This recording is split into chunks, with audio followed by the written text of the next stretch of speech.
West Coast Cookbook and Speakeasy with Chef Justice Putnam.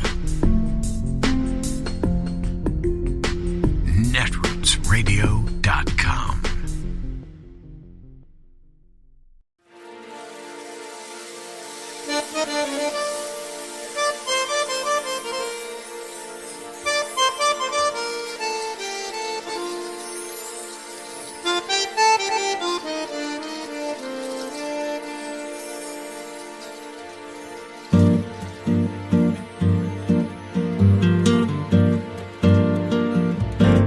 Je voudrais du soleil vert, des dentelles et des théières, des photos de bord de mer, dans mon jardin d'hiver.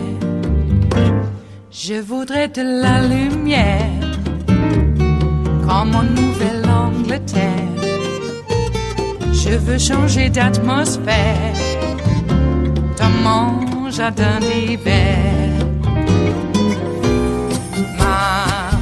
À fleurs sous la pluie de novembre, tes mains qui courent, je n'en peux plus de t'attendre. Les années passent, il est loin, là je tombe. Nul ne peut nous entendre. Je voudrais du Fred Astaire, revoir un latte. In more news that rarely surprises me, but continues to show just how pathetic Donald Trump is, late last night and into the morning, he's been ranting and raving about how he does not want to do the debate against Vice President Kamala Harris on ABC because he says it's very unfair and they're very biased and they're going to ask him very tough questions. Let me show you the post that Donald Trump made. And folks, isn't this just getting old? Look, Donald, do the debate, don't do the debate, but your constant whining like a petulant third grader. No offense to petulant third graders. It's enough. It's enough. This is why I don't care what political party or affiliation you have who's watching this, but it's just like, dude, just grow up, Donald. Grow up. Act like an adult. And if you can't behave like a grown-up, you shouldn't be anywhere near a position of power, yet alone the nuclear codes. Here's what Donald Trump writes. He goes, I watched ABC fake news this morning. Both lightweight reporter Jonathan Karl's ridiculous and biased interview of Tom Cotton, who was fantastic, and their so-called panel of Trump haters, and I ask, why would I do the debate against Kamala Harris on the network? Will panelist Donna Brazile give the questions to Marxist candidate like she did for crooked Hillary Clinton? Will Kamala's best friend, who heads up ABC, do likewise? Where is little George Slopadopoulos hanging out now? Will he be involved? They've got a lot of questions to answer. Why did Harris turn down Fox, NBC, CBS, and even CNN? Stay tuned! Exclamation point, exclamation point, exclamation point. There was no agreed upon debate on Fox. Donald, you made one up after you backed out of the September 10th debate on ABC. And Donald Trump posted the following back on August 2nd, 2024. Trump goes, I have agreed with Fox to debate Kamala Harris on a Wednesday, September 4th. The debate was previously scheduled against Sleepy Joe Biden on ABC, but has been terminated in that Biden will no longer be a participant, and I am in litigation against ABC Network and George Slopadopoulos, thereby creating, just these names, these childhood names. His last name is Stephanopoulos. Slopadopoulos, just silly. It's old. It's boring. Grow up. Grow up. Trump goes on to say the Fox News debate will be held in the great Commonwealth of Pennsylvania at a site to be determined. Again, Trump is just making this stuff up. There's no agreed upon debate there. And then this is when on July 25th, the Trump campaign canceled officially the debate on ABC. It said, given the continued political chaos surrounding crooked Joe Biden and the Democrat Party general election debate details, cannot be finalized until Democrats formally decide on their nominee. There is a strong sense by many in the Democrat Party, namely Barack Hussein Obama, that Kamala Harris is a Marxist fraud who cannot beat Trump, and they are still holding out for someone better. Therefore, it would be inappropriate to schedule things with Harris because Democrats very well could still change their mind. That was July 25th of 2024. And then Stephen Chung, who posted that, the Trump campaign's lead spokesperson, then you idiots all fell for the trap. Hussein was trending and was mentioned on the cable news throughout the night. Thanks for doing our jobs, cucking his announcement this morning. Moron. I mean, what in the world are they talking about? Now, as Donald Trump continues to falter, as the polls continue to turn against him and he rapidly declines, the new thing that Trump and MAGA is rolling out now is Trump, Vance, and Kennedy. And Vance is small, and so it's kind of like the Trump campaign is pushing J.D. Vance aside, which is fairly predictable as well. Now, all of the MAGAs who were basically calling RFK Jr. like everything from like, were they calling him like a pedo? They were calling him like the worst person ever. They were calling him a communist Marxist. Now they're like all in on the Kennedy train. And now Kennedy and Trump are saying, make America healthy again. And as our editor-in-chief, Ron Filipkowski, goes, because that's what America wants. Two kooky conspiracy theorist charlatans in charge of public health and science. Well said by Filipkowski there. J.D. Vance gave some terrible interviews over the weekend. I give Christine Welker good credit here. I mean, she did a really good, I think, interview with J.D. Vance. Here's when she asks him about RFK Jr. Play this clip. Let's move on. Robert F. Kennedy, the big news yesterday. Very big news. He suspended his campaign, announced he's endorsing Donald Trump. He is also known as someone who has blamed vaccines for autism, antidepressants for school shootings, and recently said, quote, he won't take sides on what happened on 9/11. Do you have any hesitation about accepting his endorsement? No, Kristen, I don't, because we're going to disagree on issues, right? There are things that Robert Kennedy has said that I disagree with. I'm sure there are things that he said, or that I've said, that he's going to disagree with. But I think what his endorsement represents is that Donald J. Trump's Republican Party is a big tent party. I was raised by two grandparents who are sort of classic blue dog Democrats. They believed in having a border. They believed that, you shouldn't have censorship in the United States of America. They believed in common sense economic policies. They may have disagreed with Donald Trump about tax policy, but they believed in some fundamental American values. And I think what RFK's endorsement really shows is that the Kennedy Democrats are actually more at home in the Republican Party of Donald Trump. And unfortunately, Kamala Harris's party, higher prices, doing nothing to fight back against the Chinese, to say nothing of a wide open border. That is not JFK's Democratic Party. It's not RFK's Democratic Party. We're thrilled to have the Kennedy Democrats where they belong. Well, and some in the Kennedy family have stepped forward to say that they sharply disagree with this endorsement. But let's just go back very quickly. He says he isn't taking sides on 9/11. Do you agree with that statement? Well, of course I don't agree with that, Kristen. Now, to be clear, I don't know what RFK actually said there. Maybe there was additional context. Of course, you actually have to see what people say before you agree or disagree with it. I certainly have taken sides in 9/11. I'm the pro-America side. I don't think that we should have been attacked, and I certainly think hitting back against the terrorists was justified. I don't know what RFK said there, but what I do know is that RFK said a lot of very interesting and important things, that the Democratic Party has become too pro-censorship, that the Democratic Party, especially in the wake of COVID, became really anti-freedom and anti-child. I mean, you have Democrats saying that we should be masking toddlers in their schools, even though we knew it caused developmental disabilities. I agree with RFK that that was crazy. Well, to be fair, there was a lot of information that scientists were grappling with as it came in, and masks were perceived to stop the spread of the disease. Let's move on. Totally fair. Yeah. But the one thing before we move on that I would say on that is there were important leaders. Donald Trump was among them. RFK was among them, who were saying some of this stuff is crazy. And if we had listened to them, I think our kids would have been much better off in the wake of the pandemic. I mean, scientists did show that masks help to stop the spread of the disease. Let's talk about another big issue. responsibilities for toddlers, right? We have to be able to balance this stuff. And I think the way that RFK struck that balance was much smarter, unfortunately, than the way that Kamala Harris did. Let's talk. Here's where she asks him about his childless cat lady comment. Play the clip. Talk about women voters more broadly. The Census Bureau estimates there are 22 million women between the ages of 20 and 40 who, for whatever reason, do not have children. What do you say to those women who hear some of your comments, including childless cat lady comments, which you've been asked about, but who feel as though you won't represent them? Well, I'd say, first of all, I will represent you. I want to be the vice president for the whole country, and I want to represent everybody. And yes, I made a sarcastic comment years ago that I think that a lot of Democrats have willfully misinterpreted.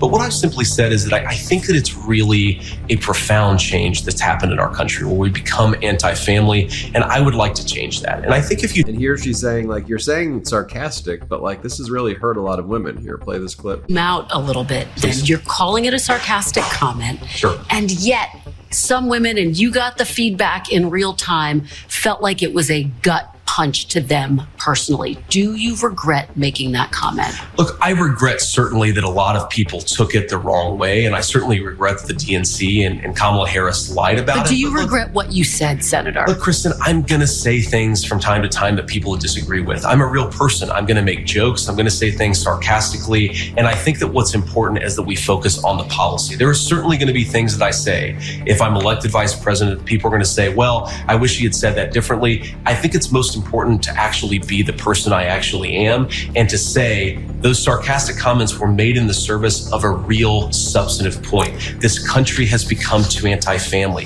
It's too expensive to afford a house. It's too expensive to afford groceries. Donald Trump and I want to change that. And unless we get better leadership, we're not going to. But again, just very quickly, given that people have told you directly, have spoken out, have said that they were offended, they were hurt by those comments, do you wish you never made those childless cat lady comments? I think that it's much more important for me to just be a normal human being who sometimes says things that people disagree with. I have a lot of regrets, Kristen, but making a joke 3 years ago is not on the top 10 of the list. All right. Seriously, he says it's not on his top 10 list? I mean, what a brutal thing, what a horrific things to say.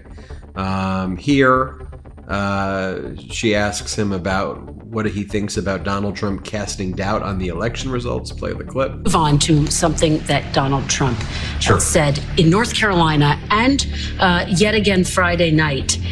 Our primary focus is not to get out the vote. It's to make sure they don't cheat. Because we have all the votes you need. You can see it. Why is Donald Trump casting doubt on the election before it's even happened? I don't think that's what Donald Trump is doing. Well, that's what he's doing. That's what he says here. We need to make sure they don't cheat. I think that what he's saying is that we want to pursue a set of policies in the Republican Party that make it easier for every legal ballot to be cast and counted, but make it harder for illegally cast ballots to be counted. Now, we can disagree about how many of those there are, whether there are a few hundred, a few thousand, maybe more, but just in the last week, okay, so just in the last week, once in Arizona and once in Pennsylvania, there were major court wins that make our ballot process more secure and more effective. I think that's what Donald Trump is talking about, is we have to pursue, sometimes through litigation, sometimes through better policy at the state or national level, a set of rules that make sure every ballot is legally counted. Well, it's very different from your message, which is you said, and I'll quote you back to yourself, we have to work as hard as possible to persuade Americans to vote for us. Are you on the same page as Donald Trump? Because again, he seems to be casting doubt on the results of the election before it's even happened. Of course we're on the same page, Kristen. We talk all the time, and I guarantee you, if you sat here and said, Mr. President, Donald Trump, do you believe that we need to do, that your campaign needs to persuade voters as much as possible? Of course he's going to say yes. That's not inconsistent with thinking that we need to pursue a set of approaches that make sure legal ballots get counted, illegal ballots don't get counted. Do you have faith the 2024 election will be free and fair? I do, Kristen. I do think it's going to be free and fair, and we're going to do everything that we can to make sure that happens. We're going to pursue every pathway to make sure, again, legal ballots get counted. But I feel very good about where we are. I think we're going to win this race, and I think we're going to win it in a very good election. All right. And here she asks him about tariffs, and you'll see J.D. Vance lie here. Play this clip. So when Kamala Harris says, if we do the thing that Trump already did, it's going to be way worse than it was last time, I just don't think that makes a lot of sense. Well, let's talk about Trump's record during his first term. He did impose rounds of tariffs, and it cost Americans nearly $80 billion in new taxes. Do you acknowledge that imposing more tariffs will ultimately cost consumers? Well, what it really does is it penalizes importers from bringing goods outside the country into the country. And I think that's just a necessary thing. We know that China and a number of other countries are using effectively slave labor to undercut the wages of American workers. Donald Trump thinks that has to stop. And again, what Kamala Harris is saying, Kristen, is that if you do this, you're somehow going to cause skyrocketing inflation. In reality, Donald Trump already did it. He brought a lot of jobs back, and it didn't cause inflation. But it caused consumers to pay more. They paid more in taxes, $80 billion worth. Do you acknowledge that consumers ultimately will pay more if there are more tariffs imposed? So economists... Do you just acknowledge that? No, I don't, Kristen, because I think economists really disagree about the effects of tariffs because there can be a dynamic effect, right? So what some economists will say is what you just said, that it will actually raise costs for consumers. But what other people say, and I think the record supports what this other view, is that it causes this dynamic effect where more jobs come into the country. Anything that you lose on the tariff from the perspective of the consumer, you gain in higher wages. So you're ultimately much better off. You have more take-home pay, you have better jobs, and also we have more reliance. So that's Donald Trump and J.D. Vance in a nutshell for you. Let me know what you think. I think Trump's going to debate. I'm sick and tired of just the constant whining. It's like you agreed to debate on ABC on September 10th. There's no such thing as a Fox debate.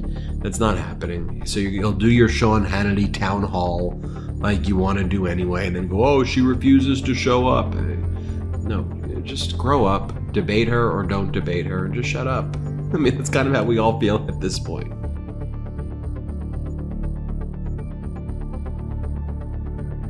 It is Monday, the 26th of August of 2024, and you are in West Coast Cookbook and Speakeasy. I am your chef de cuisine, Justice Putnam. Gunner, the English bulldog, is our snoozing sous chef. Precious, our little Yorkie, is our door girl. And of course, you know, we're letting her sleep in a tad, so we will be seating you directly for our especially special daily special, River City Hash Mondays, because, well, you know how it works. You have some things left over from the weekend and you gotta use them, so we repurpose it into a gourmet delight for your, well, gourmet delight. How are you on this fine Monday? A little rundown or update here on Precious, and she still seems to be doing fine. Slept on my bed for the most part last night. Got up about 3:30ish or so and went to the front room and decided to sleep the rest of the night on the sofa. So she's still there right now. And she did look up at me when I got coffee and opened the house up some. And I went and petted her, and she wagged her little tail and decided, well, I'm going to put my head back down here and go to sleep. And she did. So, seems to be fine. Okay. A listener, Rebecca Roman, had inquired why, and longtime listener, by the way, and longtime Patreon of Netroots Radio. Thank you so much, Rebecca. She inquired about what's happened with David Pakman. I should probably give a note. Now, David Pakman has discontinued his radio format and is going completely by pod and subscription. We actually have been, when we were in another iteration, the original iteration of Netroots Radio with members of the crew that have, long since, shall we say, they've gone to other places. I won't go into it too much, but that's just the way it is. Anyway, that's apparently, and this is before my position as I don't know, program director running the show. We had been extending some subscription money to David Pakman. And so, that was 14 years ago. And we've just continued doing that all these years since Netroots Radio sort of like rebooted. And so his format now is, well, first of all, I think I tried contacting him, and he gave a somewhat terse answer. Well, we announced all this like a month ago. And of course I was going through when I say a month ago, there's about a month ago when he mentioned this and that the change would be coming, and I had inquired about, well, what's happening, and he just tersely wrote back, well, we announced this months ago, and of course I was going through all the issues of my mom and dad passing within months of each other, so I'm sorry I missed it, David. Anyway, I haven't gotten an answer back about being able to grab the pod. And will I be able to grab the pod even as a subscriber for broadcast? And I haven't gotten an answer. So since I haven't gotten an answer, we decided to, well, this is the other thing. The Rick Smith show, Union Labor Show, had actually brought his format down from 3 hours to 2, and now he's down to 1. So I'm decided to fill Rick Smith in there during David Pakman's slot, because it still works out for me, because I need a little bit of a buffer at the top of the hour to announce the beginning of the new broadcast day, and also David's show. And for all those years, David Pakman gave me that buffer. So fortunately, Rick Smith has a couple of minute buffer there as well, so we're able to make that transition. I would like to carry David Pakman, and it may not necessarily be in the same time slot, but until I get an okay from him, and once again, I haven't been able to go there to grab the file. I even though we're paying him some money, I guess apparently it's not enough.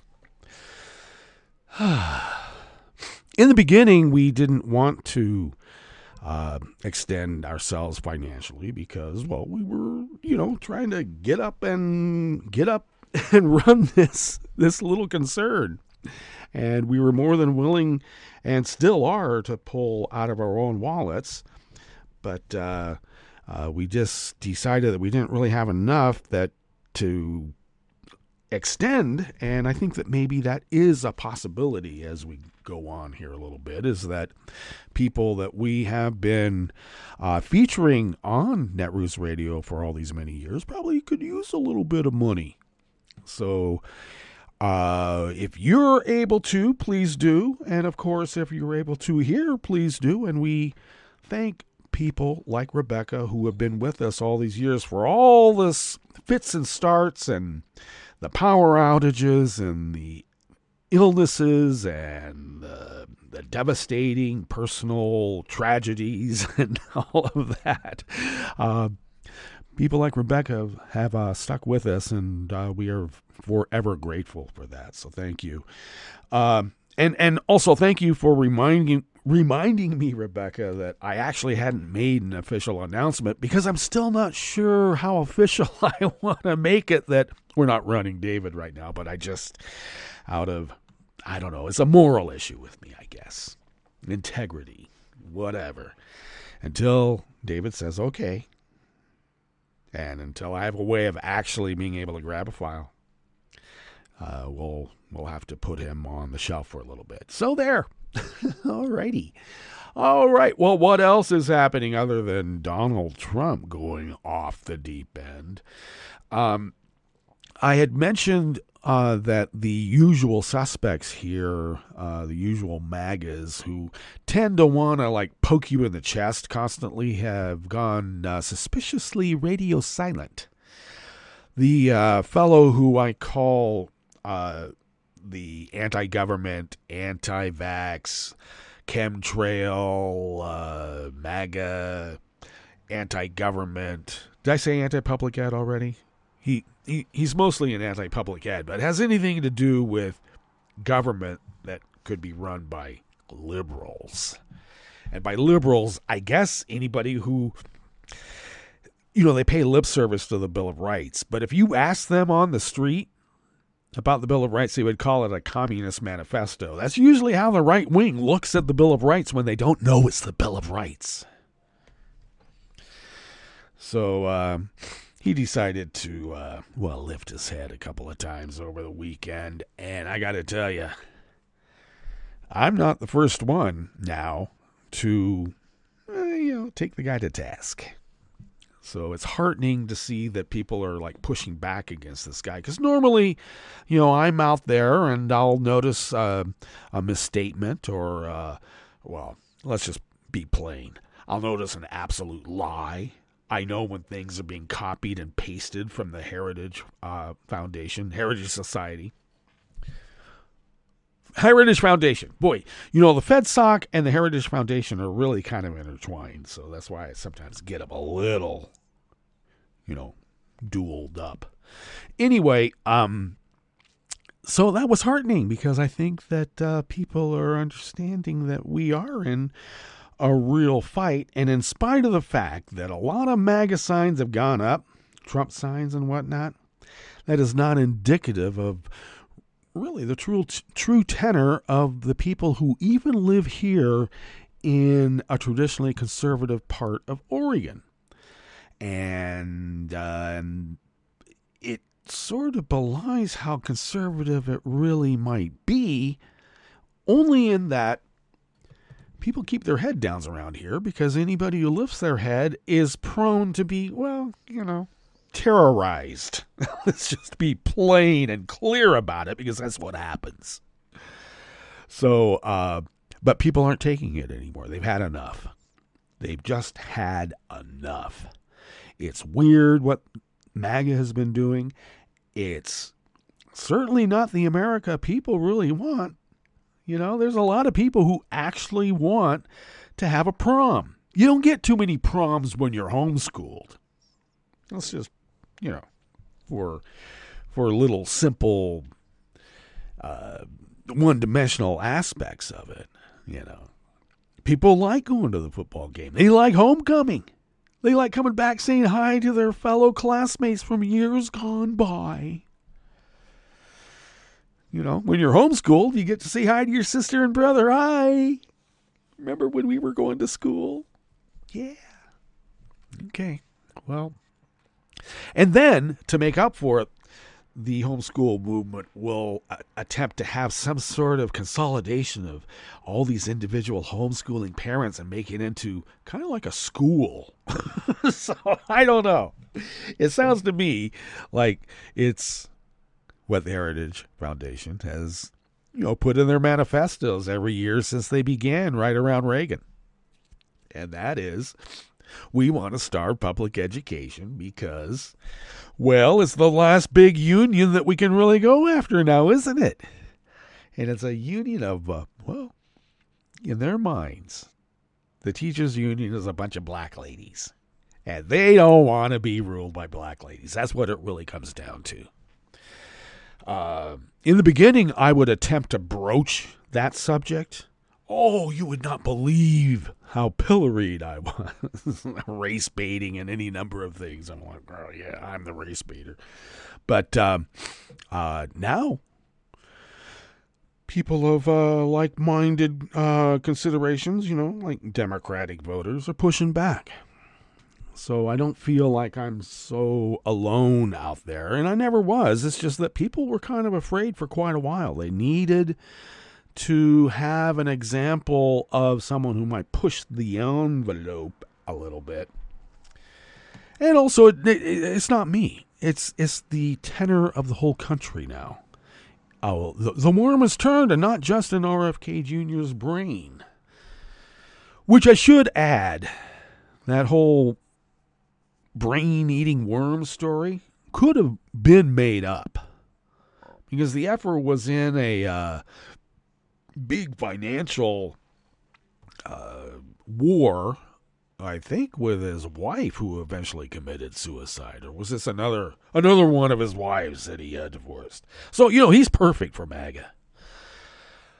And I will put on an ancillary note to that, is that I am now seeing MAGA taking pictures or posting pictures of Robert F. Kennedy and his quotes, but then ascribing that belief to the junior. And I am really upset about that, because RFK Jr. is nothing like his dad. His dad was a true hero, and RFK Jr. is a crazy-ass Looney Tune idiot. He's a bully. He's a freak. And I would venture to say an absolute criminal as well. I'm not so sure now that, the girl who ended up dead by their cousin, I'm not sure that guy is as innocent as RFK Jr. said he was. Because when I look back on that case, the whole of the Kennedy clan didn't come to the cousin's defense, but RFK Jr. did. Now, this was back when he was, considered to be a leading voice in the environmental movement, and people were giving him credence. The public face and the private face sometimes don't necessarily meld. Well, they have now. And people are, I'm just get back to this thing about MAGA appropriating Robert F. Kennedy as if those are beliefs ascribed to the junior. Talk about stolen valor. That's all they can do. So that kind of pissed me off. Anyway, with all that stated, I suppose I should, give you a rundown on what we have in store for you here on this Monday. Well, I thought the Midas Touch folks gave a pretty good rundown on the top. So on the rest of the menu here in the Bistro Cafe of West Coast Cookbook and Speakeasy, nearly 40% of Washington state parents quit work or got fired after having kids. Oklahoma revoked the license of a teacher who gave her class the QR code to the Brooklyn Library. Oh, yeah. Well, she's a groomer, And Ken Paxton raided the offices of Latino Democratic candidates for office after a fake news story on Fox. Yeah. After the break, we move to the chef's table where Polish Prime Minister Donald Tusk acknowledged he does not have the votes to liberalize the country's strict abortion law. And French authorities arrested the CEO of Telegram at the Paris-Orly airport for using his platform for money laundering, drug trafficking, and other offenses like espionage. All that and more on West Coast Cookbook and Speakeasy. Bon appetit.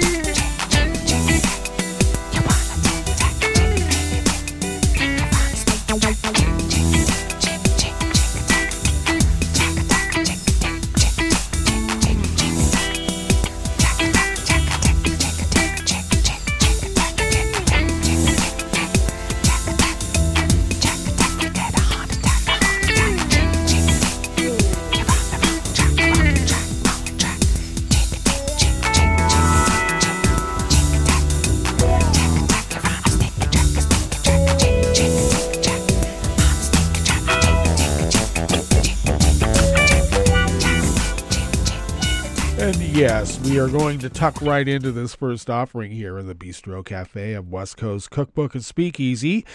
It is by Laurel Demkovich from the Washington State Standard. Jessica Heavner describes it as the hardest decision she's ever had to make.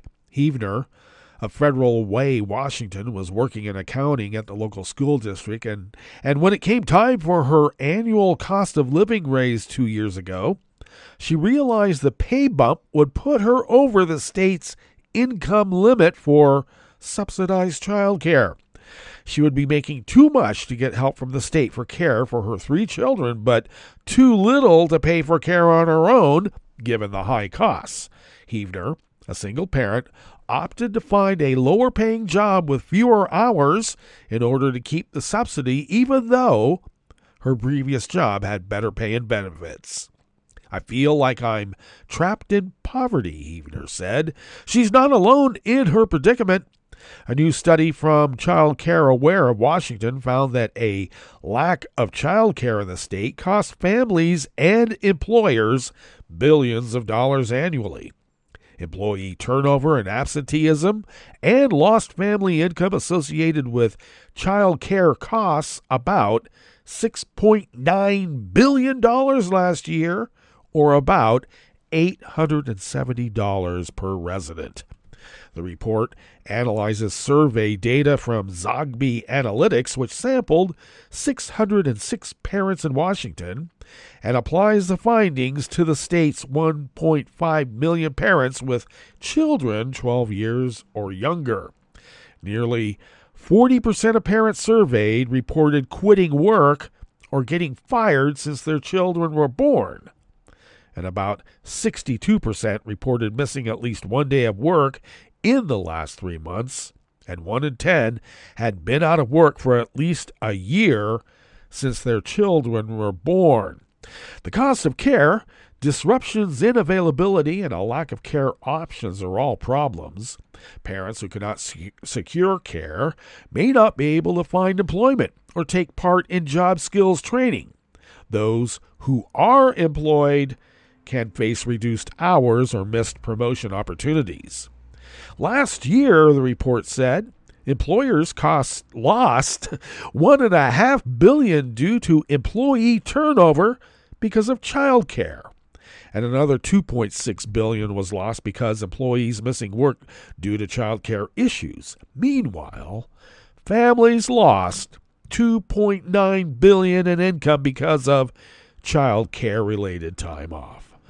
Well, we were on our way to solving this problem, and many businesses were actually extending child care oftentimes on site. Except for one thing. The Republicans took over and stopped all those programs.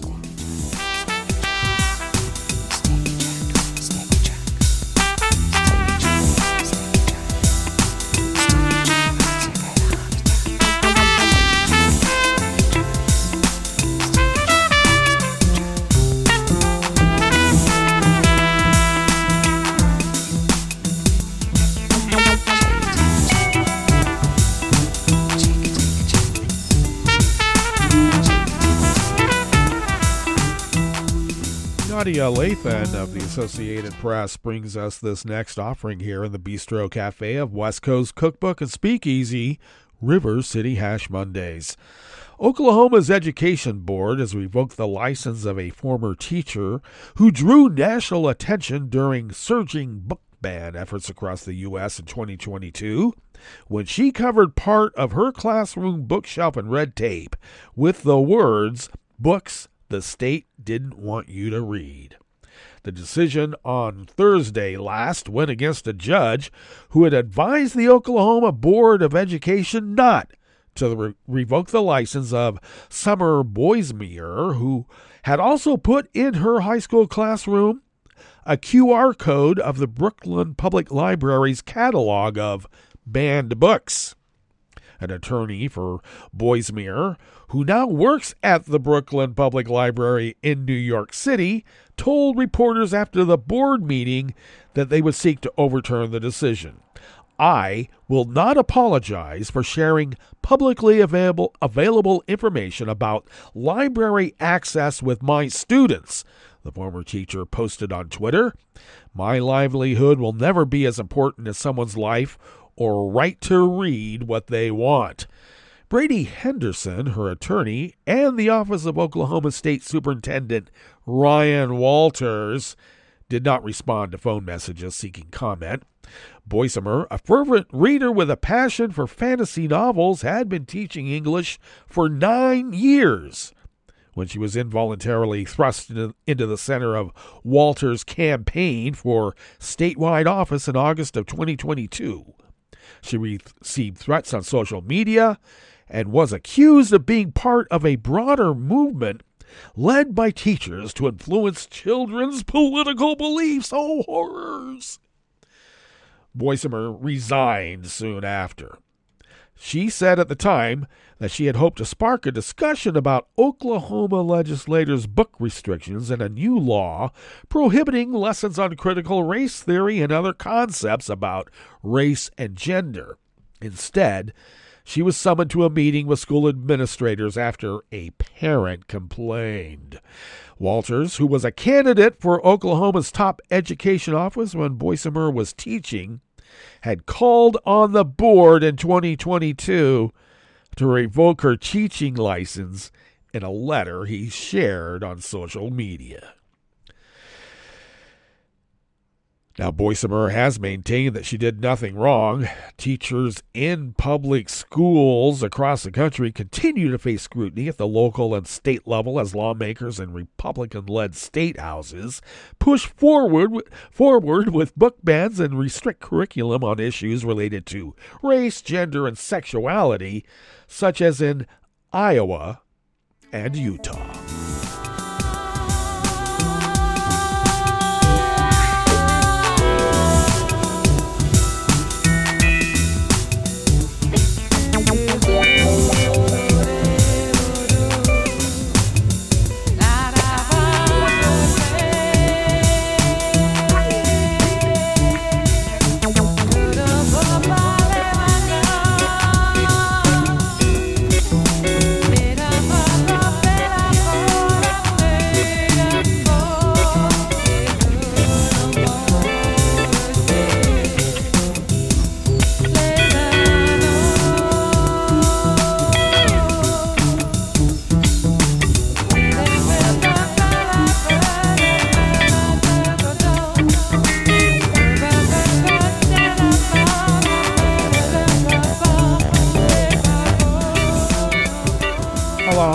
Serrano of the Texas Tribune brings us this final offering here in the Bistro Cafe part of West Coast Cookbook and Speakeasy. Texas authorities, who seized the cell phone of a Democratic candidate for the Texas House and searched the home of a legislative aide this week, were investigating allegations that a longtime Frio County political operator had illegally harvested votes for multiple local races in recent years, court records obtained by the Texas Tribune show. Those races include the 2024 Democratic primary campaign of Cecilia Castellano, the candidate whose phone was seized, the records show. An investigator with Texas Attorney General Ken Paxton's office claims in a sworn affidavit that the aide, Manuel Medina, a former chair of the Bazar County Democratic Party and chief of staff to State Representative Liz Campos, Democratic member from San Antonio, was recorded discussing a scheme to collect votes for Castellano with the Frio County operator. No one has been charged in connection to the probe, and Castellano and Medina condemned the investigation as a political attack in interviews with the Tribune on Saturday. Latino rights advocates have decried the raids as disgraceful and outrageous, an outrageous effort to intimidate Latino voters. The League of United Latin American Citizens said it will ask the U.S. Justice Department to scrutinize the state's actions. Authorities searched the homes of at least 5 other Latinos. And this all came about because Maria Bartiromo lied about this with absolutely no evidence. And now now it is snowballing because, well, Kamala Harris increased her polling favorability by over 27% with Latino voters. Coincidence? Let us now go to our break, and when we get back from that break, we will go through weather from around the world, and we will finish up with the stories that we've curated for you today. You are listening to West Coast Cookbook and Speakeasy, and we will be right back. You are listening to netrootsradio.com. Please hang up and try again.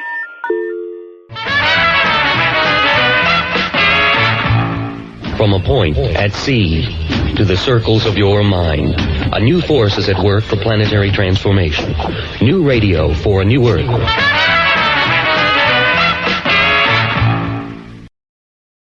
This is Take Two Movie Review. I'm Mike Friend. This week, hold on to your face. One could argue that the body horror subgenre was born with 1979's classic Alien. The xenomorphs, from the imagination of Swiss artist H.R. Giger, have taken on a role, much like the characters in 20th century vampire movies, to bypass certain societal and sexual norms for mainstream consumption. These xenomorphs have always been more violating than violent, as they scratch and claw their way from inside human bodies, with or without the use of orifices. Alien Romulus, the ninth in the franchise, is set between the first two movies and is the story of a crew of characters led by Rain, Kaylee Spaney, as they seek to escape a mining colony operated by the franchise capitalist villains Weyland-Yutani by raiding an abandoned space station to steal gear that will facilitate their escape. Well, you can imagine most of what's living on that space station. No spoilers here. New director and co-writer Fede Alvarez keeps the claustrophobic, seedy tech vibe going as Rain and her artificial brother Andy, David Johnson, navigate the bowels of the station, attempting to extricate their party.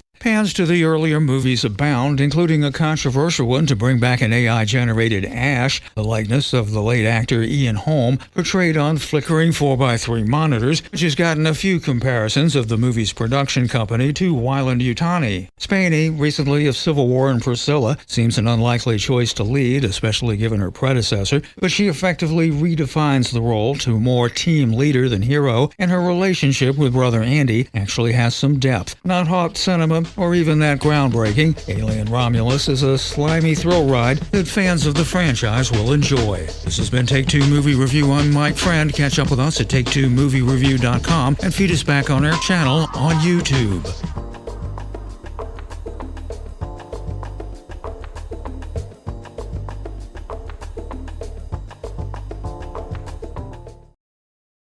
You're listening to the American Democracy Minute, keeping your government by and for the people. Senate Majority Leader Chuck Schumer said during the Democratic National Convention that he would make passing the Freedom to Vote Act and John Lewis Voting Rights Advancement Act a 2025 priority. But that requires Democratic majorities in the House and Senate and fixing the filibuster. The Freedom to Vote Act was reintroduced in 2023 after coming within 2 votes of changing filibuster rules to allow it to pass with 51 votes in 2021. Filibuster rules allow a senator to block a bill unless there are 60 votes to overcome an objection. The sweeping Freedom to Vote Act increases ballot access by requiring early voting in all 50 states, mail-in voting in federal elections, sets federal minimum polling place rules for wait times, security, and access, bans gerrymandering for congressional voting districts, and adds protections for certifying elections, among dozens of other reforms. The 2 senators previously blocking the legislation, Joe Manchin and Kyrsten Sinema, are both retiring. The John Lewis Voting Rights Advancement Act codifies Justice Department rules based on the 1965 Voting Rights Act, including the pre-clearance requirements for states with histories of discrimination. Since the U.S. Supreme Court struck down those and other requirements, voter suppression has surged. Passage of these voting rights bills depends on Democrats winning majorities in the 2024 election. We have explainers linked at AmericanDemocracyMinute.org. I'm Brian Beal. I'm Rick Smith, and this is Labor History in 2. On this day in labor history, the year was 1919. That was the day that Fanny Sellens and Joseph Starzaleski were murdered while standing up for workers' rights. Fanny was born in New Orleans. She married a garment worker in St. Louis. After her husband's death, she became involved in the labor movement in the garment industry in Chicago. The United Mine Workers of America recognized her organizing abilities. As a mine organizer, she worked in the Allegheny Valley in Pennsylvania. Mine operators in the area were known to be strongly opposed to union organizing. Mine managers made open threats against Fanny. Despite these threats, she stayed, and when the miners went on strike, she was there with them on the picket line. 6 weeks into the strike, she was shot and killed by company gunmen. Also murdered was a miner, Joseph Starzaleski. Fanny was just 47 years old. No one was ever convicted for the crimes. The United Mine Workers Journal reported on her death. The article declared 2 fallen picketers had been, quote, shot down in cold blood without provocation and without excuse. The article remembered Fanny as well known throughout all of the region as an angel of mercy among the families of working miners and other laboring men. A disturbing picture of Fanny's bullet-ridden body was taken at the morgue. In the picture, her head is smashed in. That picture was hung up in the union offices across Pennsylvania as a reminder of the cost of the struggle. The United Mine Workers dedicated a memorial to Sellens at her gravesite at Union Cemetery in Arnold, Pennsylvania. It has become an important site for annual Labor Day celebrations. Let us not forget those who came before us so that we may see where we are heading. Labor History in 2 brought to you by the Illinois Labor History Society and The Rick Smith Show. For more information, go to laborhistoryin2.com, like us on Facebook, and follow us on the Twitters at Labor History in 2.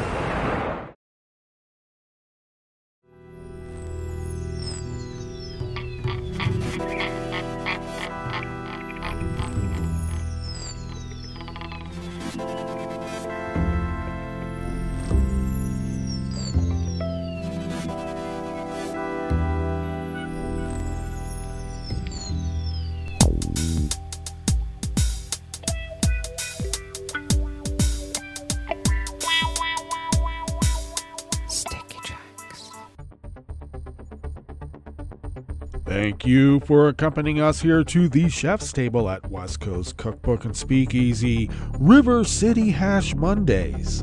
We always begin, whether from around the world along the banks of the Rogue River in the Rogue River Valley of Southern Oregon, on the west coast of the continental United States of America, where it is currently 55 degrees Fahrenheit, expecting temperatures much warmer than what we had over the weekend,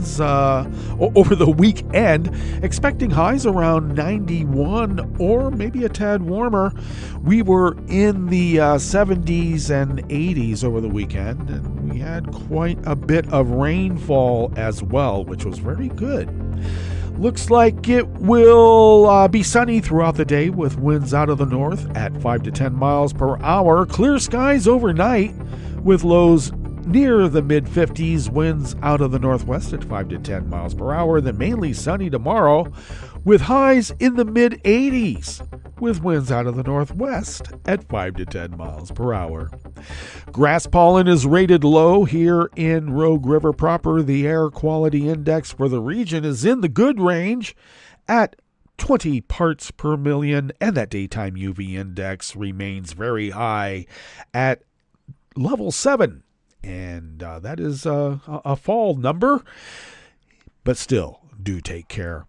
Barometric pressure is falling at 30.16 inches. Visibility is up to 10 miles, and relative humidity is at 93%. Quite humid, of course. Weather from around the world is brought to you by a crowd of crowdsourced weather stations that a crowdsources from around the world.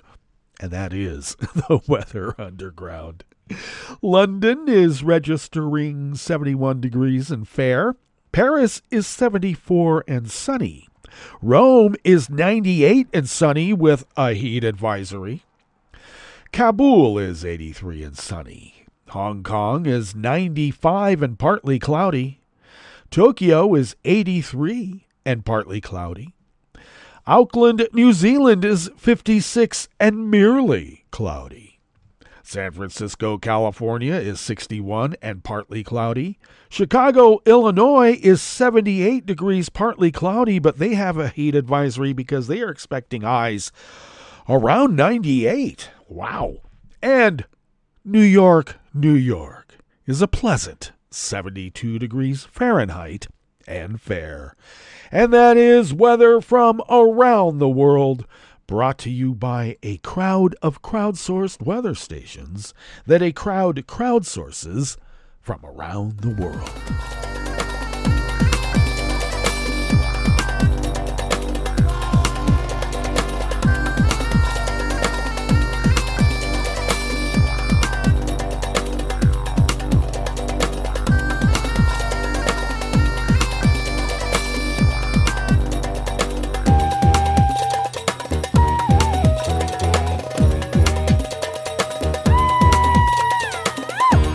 Vanessa Guerra at the World Desk of the Associated Press brings us this first amuse-bouche here at the chef's table at West Coast Cookbook and Speakeasy, River City Hash Mondays. Polish Prime Minister Donald Tusk acknowledged that he does not have the backing in Parliament to change the country's abortion law, which is the most restrictive in all of Europe. Tusk, a centrist, took power in December at the head of a coalition that spans a broad ideological divide with lawmakers on the left who want to legalize abortion and conservatives strongly opposed. Changing the law to allow abortion up to the 12th week of pregnancy was one of his campaign promises. Lawmakers to Parliament were elected last October for a term of 4 years. There will be no majority in this parliament for legal abortion, Tusk said, in the full sense of the word until the next elections. Let's not kid ourselves. Tusk said his government is instead working on establishing new procedures in the prosecutor's office and in Polish hospitals in order to ease some of the de facto restrictions. This is already underway, Tusk said, and it will be very noticeable.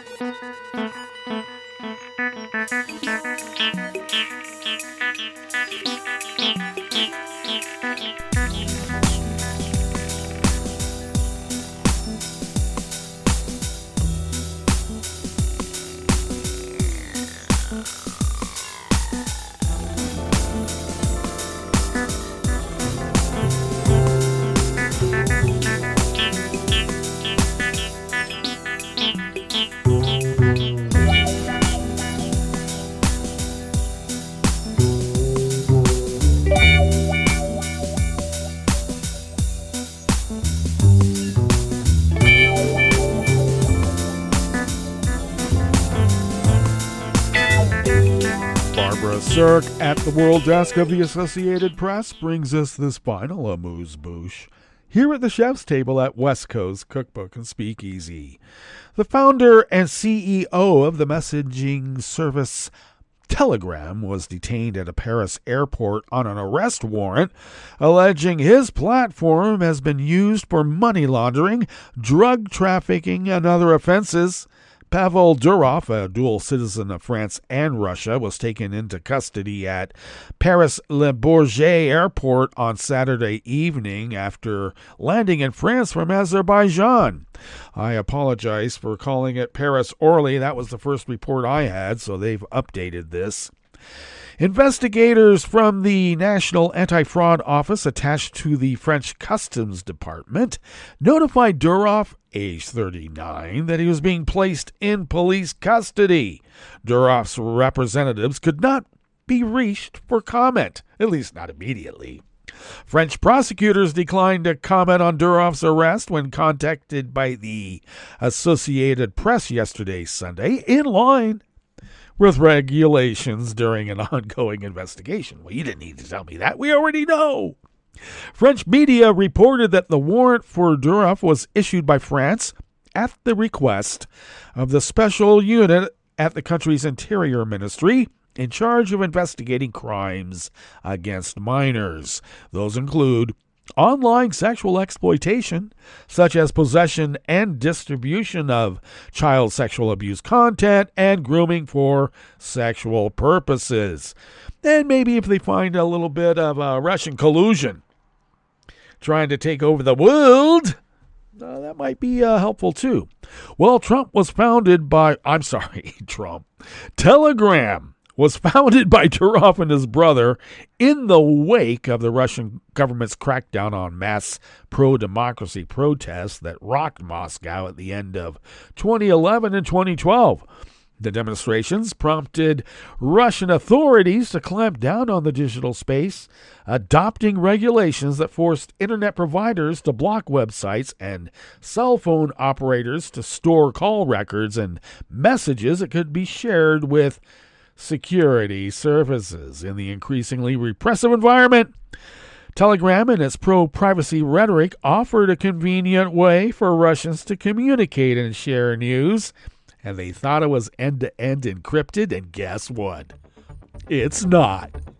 Okay, well, this is a much bigger story than is really being put out there, and it needs to really be trumpeted. No pun intended.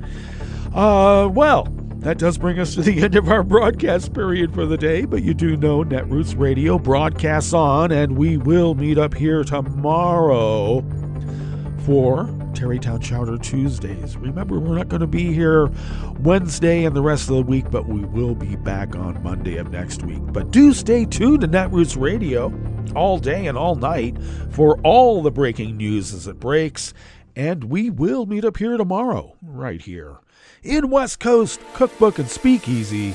Bon appetit.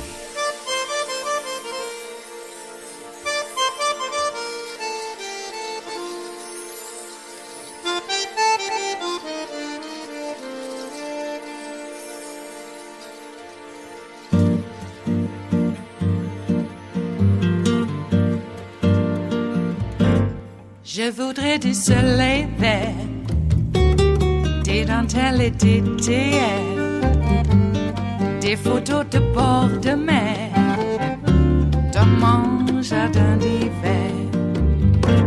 Je voudrais de la lumière, comme en Nouvelle-Angleterre.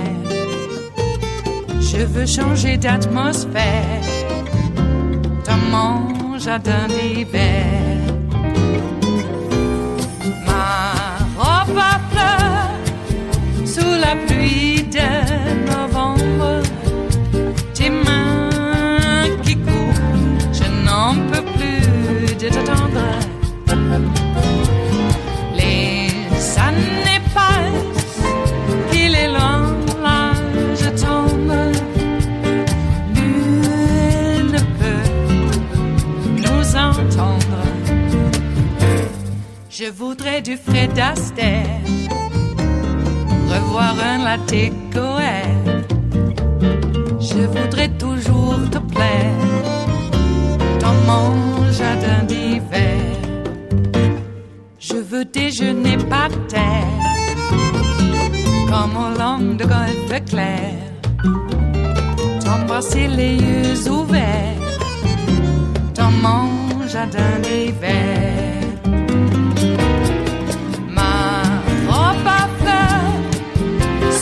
Pluie de novembre, tes mains qui courent, je n'en peux plus de t'attendre. Les années passent, il est loin, là je tombe. Nul ne peut nous entendre. Ba-da-da-dum-di-da-dum. Ba-da-da-dum-di-da-dum. Ba-da-da-dum-di-da-dum. Dans mon jardin d'hiver. Ba-da-da-dum-di-da-dum. Ba-da-da-dum-di-da-dum. Ba-da-da-dum-di-da-dum. Dans mon jardin d'hiver. Dans mon jardin d'hiver. Dans mon jardin d'hiver.